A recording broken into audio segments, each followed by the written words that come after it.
అంతా మన వాళ్ళే నేను ఒకటే చెప్తున్నాను, అన్యాయం జరిగింది అక్కడ ఎట్లా జరిగింది అని కోరుకుంటున్నాను. అది మీరు చెప్పిన మాట విన్నాము. వాళ్ళ దగ్గర కూడా నేను కంప్లీట్ సీరియస్గా అడిగినాను. అడగండి మేనేజర్ అడిగినాను. మేనేజర్ చెప్పినారు. ఇప్పుడు వాళ్ళు ఏ కదా మాట్లాడింది ఏమున్నది ఇప్పుడు డాక్టర్ మాట్లాడతాను. కాదన్నా ఇప్పుడు ఇంకోటి వంశీ చైతన్య హాస్పిటల్ మన అన్న రమేష్ అన్నని అక్కడికి తీసుకుపోయిన టైమింగ్ ఆడ సీసీ కెమెరాలు కూడా ఉంటాయి కదా, వాళ్ళ టైమింగ్స్ వల్ల మిమ్మల్ని కన్ఫ్యూజ్ చేసే మాటలు మాట్లాడి 12:45 వెంటనే అది మళ్ళీ ఇంకా వాళ్ళు కన్ఫ్యూజ్ చేస్తే కన్ఫ్యూజ్ పిల్లడు కాదు. ఎందుకు ఎట్లా అంటారు పెద్ద మనిషి మీరు? కరెక్ట్ గా చెప్పాలి కదా. నేను చెప్పేది వాళ్ళు ఏమి చేస్తారా లేదనేది టైమింగ్స్ కరెక్ట్ చెప్పాలి కదా. ఇప్పుడు మేము కాదు కదా సీసీ కెమెరా అక్కడ వంశీ చైతన్య హాస్పిటల్లో అన్ననే దానికి కరెస్పాండెంట్ అక్కడ పోయి చూస్తే తెలిసిపోతాయి కదా. ఇక్కడ వెంటనే ఇక్కడ ఉంది చూడండి, మీరు ఫోన్ అంటే పోయినారు, అక్కడ పోతే అయిపోతుంది కదా. ఇప్పుడు సీసీ కెమెరా నేను ఒక విషయం మాట్లాడతాను, చెప్పనా ఒక విషయం ఏమంటే నేను ఇక్కడ ప్రజానాయకుడిని ఇది ఆర్బిట్ అంటే మనకు ఒక డాక్టర్ కూడా ఉన్నాడు. ఒకరిద్దరు ఏదో లోన్ ఏదో సీరియస్ అన్ని కేసులు ఒకటే పదగా ఉంటాయి, చూసుకుంటారు వాళ్ళు. అవును, అక్కడ నెత్తికి తలకాయకి బీడింగ్ ఉందంటే దాంట్లో చూసాడు ఏం లేదు కాబట్టి పేషెంట్ 90% సేఫ్టీ అనుకుంటారు. ఇప్పుడు ఇంకో గర్భవతి వస్తుంది, ఇంకో కేసు వస్తారు. ఇప్పుడు సీరియల్ ప్రకారం 4 కేసులు తీసుకుంటారు అనుకో. సరే మీరు పంపిస్తారు అనుకో, ఇంకేదో పేషెంట్ ఏమో డెత్ అయితే ఇంకో పేషెంట్ రెస్పాన్సిబిలిటీ ఎట్లా వాళ్ళంటే సీరియస్ కేసులు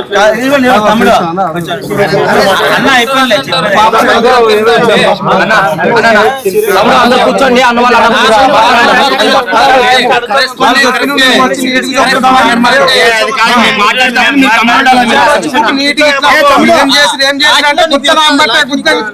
తమ్ముడు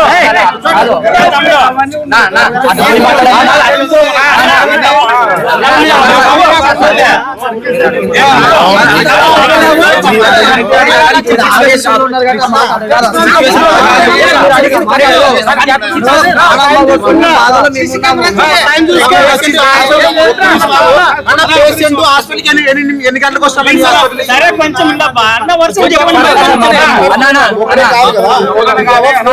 ఒక ప్రాణం పోవాలని ఎవరు కోరుకుంటున్నారు? ప్లీజ్ దయచేసి అర్థం చేసుకోండి. మనం ఎంత విధంగా ఏ డాక్టర్ అయినా బతికించాలని ఒక ప్రయత్నం చేస్తాం. సరే దాన్ని ఏముందంటే ఒక ఆలోచన మీకు చెప్తున్నాను అంతే. అవును, మీరు నష్టపోయింది మీరే, నేను పోయలేదు కదా, నేను దానికి ఒప్పుకుంటాను. కానీ ఒక ఆలోచన మీకు చెప్తున్నాము, ఇట్లా ఉంటుందన్నా దాన్ని పెద్ద చేసి దాన్ని ఇష్యూ చేసుకున్నాం కదా. ఎందుకంటే ఏమైనా రావాలన్న కేసు అంటే డాక్టర్ ఆధారంలో చూడండి. ఇప్పుడు ఎమర్జెన్సీగా ఏమైనా చూడాలంటే ఒక Madhu hospital, Ramesh hospital, Aditya hospital చూస్తాం. నాకు తెలిసిన ఇప్పుడు ఏమైందంటే ఇట్లా ఉన్నప్పుడు భయపడి పంపించేస్తారు. మనం ఎంతమంది ప్రాణం కాపాడలేకపోతున్నాం.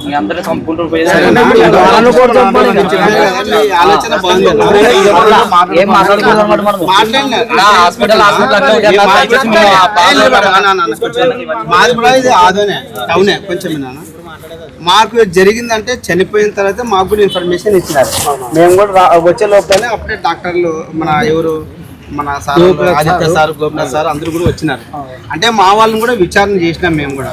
అంటే వచ్చిన వెంటనే ఎందుకు ఇక్కడ అసలు ట్రీట్మెంటే లేదు కదా, ఇక్కడ మనం చేయడం తప్పు కదా, ఎందుకు ఏమని డిమాండ్ చేస్తామంటే కూడా మేము కూడా అడిగితే ఇక్కడ నర్సింగ్ హోమ్లో అయితే ఇక్కడ నిర్లక్ష్యం ఏమైనా జరిగేట డాక్టర్లు ఉండి కూడా ఎందుకు ట్రీట్మెంట్ ఇవ్వలేదు సీరియస్ కేసు కానీ కూడా మేము కూడా అడిగేటువంటి వాళ్ళము. కానీ ఇక్కడ ఎందుకు అడుగుతున్నాం? ఓన్లీ స్కానింగ్ సెంటర్ కదా, డయాగ్నోస్టిక్ సెంటర్ కాబట్టి దీన్ని ఇక్కడ ఎందుకు మేము అడుగుతున్నామంటే మా వాళ్ళు వచ్చింది 12 గంటల ఆ టైంలో 12:45 కల్లా వీళ్ళు బిల్ చేసుకున్నారు. బిల్లు మధ్యాహ్నం బిల్ చేసుకున్నారు. తర్వాత వెంటనే సీరియస్ ఉందని మా వాళ్ళు వేడుకున్నారు. వీళ్ళు దాదాపు 3 గంటల టైం వరకు కూడా స్కానింగ్ చేయలే. అంటే ఒక క్షణం కూడా సీరియస్ పేషెంట్ కి ఇంపార్టెంట్ కదా, ఇంపార్టెంట్. ఆ పిల్లోడు మన ఆదోని జనరల్ హాస్పిటల్ నుంచి వచ్చేటప్పుడు ఆటోలో వచ్చినట్టు నడుచుకుంటూ వచ్చినాడు ఇక్కడ. అంటే ఆటోలో వచ్చి అక్కడి నుంచి నడుచుకుంటూ వచ్చినాడు ఇక్కడ. అంటే 26 ఏళ్ళ పెళ్లి కాని యువకుడు, వృద్ధుడు కాదు, లేకపోతే వికలాంగుడు కాదు, ఇతరత అనారోగ్యాల బారిన పడిన వాడు కాదు. మరి నడుచుకుంటూ వచ్చిన పిల్లోడు వీళ్ళ వెంటనే స్కానింగ్ చేసింటే వీళ్ళ బాధ్యత ఏమన్నా స్కానింగ్ కోసం వచ్చినారు. సీరియస్ వాళ్ళు కాళ్ళు చేతులు అట్లా ఏమన్నా ఉంటే కొంచెం వాళ్ళని పక్కన పెట్టి సీరియస్ గా ఉండే వాళ్ళని గుర్తించి స్కానింగ్ ఇది చేసింటే కనుక అంటే విలువైంది డాక్టర్లకు తెలుస్తుంది. అంటే ఒక క్షణం కూడా విలువైంది కదా, ఒక నిమిషం కూడా. మరి అది చూసి పంపించింటే స్కానింగ్ చేసి వాళ్ళ బతుకునేమో కదా అనేది మార్చుకుంటూ వచ్చేసి ఆటోలో నుంచి ఇక్కడ నడుచుకుంటూ వచ్చినాడంట మా వాళ్ళందరూ చెప్తున్నారు సార్. సార్ కూడా డాక్టరే సూపరింటెండెంట్ కాబట్టి. అది ఏమైందంటే అంటే ట్రైన్లో ఏదైనా ప్రాబ్లం ఉన్నప్పుడు కానీ అక్కడ ఏం పెద్ద కనపడదు ప్రాబ్లం ఎక్కువైపోయింది. అదేనా నేను ఏమంటున్నాను, దయచేసి అన్న అంటే తప్పు అనుకోవద్దండి అన్న, తప్పు అనుకోవద్దండి. అంటే నడిచి వచ్చిన పిల్లోనికి వెంటనే స్కానింగ్ చేసింటే పిల్లలమ్మ ఎప్పుడు కూడా ఇలాంటివి జరగల. ఏది మద హాస్పిటల్లో ఇంతకు ముందు కొన్ని జరిగినాయి, అక్కడ కూడా ఇక్కడ జరగల. ఇక్కడ ఎందుకు ఓన్లీ స్కానింగ్ సెంటర్ ఇది. ఇక్కడ ఎందుకు చేయవలసి వచ్చిందంటే కేవలం సీరియస్ ని గుర్తించి వెంటనే స్కానింగ్ చేసింటే బాగుంటుండే కదా అనేది మా యొక్క వచ్చేసి పిల్లలందరూ 20 మంది మొత్తం అడిగినారు పిల్లలు.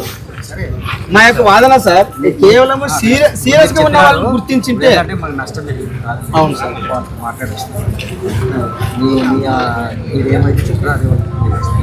ఆల్రెడీ సార్ మేము రాలేకున్నాము అంటే మీకు ఇంకోటి కూడా చెప్తున్నాము. మా వాళ్ళు ఎంత అమౌంట్ డిమాండ్ చేసినారంటే అంటే కూడా వాళ్ళు కూడా యాజమాన్యాన్ని ఫోన్ చేసి సమ్ అమౌంట్ చెప్పినారంట.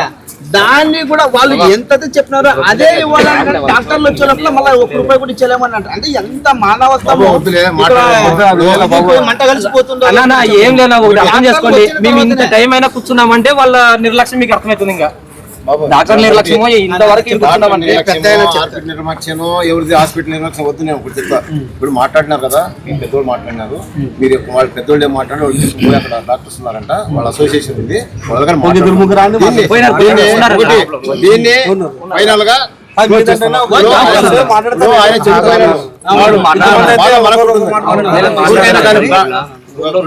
డాక్టర్లు ప్రాణము మిగిలిచ్చేవాళ్ళు ఒకటే చేయరు కాదు.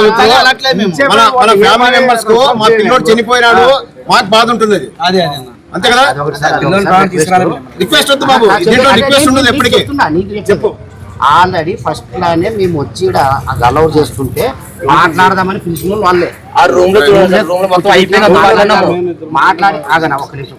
తర్వాత ఇక్కడ ఉన్న వాళ్ళు మామూలుగా ఇక్కడ సూపర్వైజర్గా పనిచేసేట ఆయన ఏమన్నాడు, అయ్యా నేనైతే సార్ వాళ్ళకి ఇంటిమేషన్ ఇచ్చినాను, సార్ వస్తున్నాడు అన్నాడు. సార్కి ఏం ఇంటిమేషన్ ఇచ్చినావంటే మీరు చెప్పినానంటే సార్ ఏమన్నాడంటే దానికి ఒప్పుకున్నట్లే, సరేలే సార్ వచ్చి మీకు చెప్తాడంటే సరే అని మేము ఒప్పుకున్నాం. వచ్చిన వాళ్ళు మాతో మాట్లాడాల పోయి సిఏ గారితో గంట సేపు మాట్లాడినారు.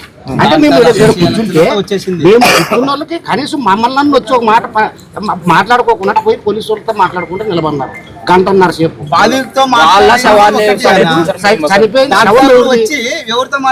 అదే సిఐ సార్ ఏమన్నాడు, అదే సిఐ సార్ ఏమన్నాడు,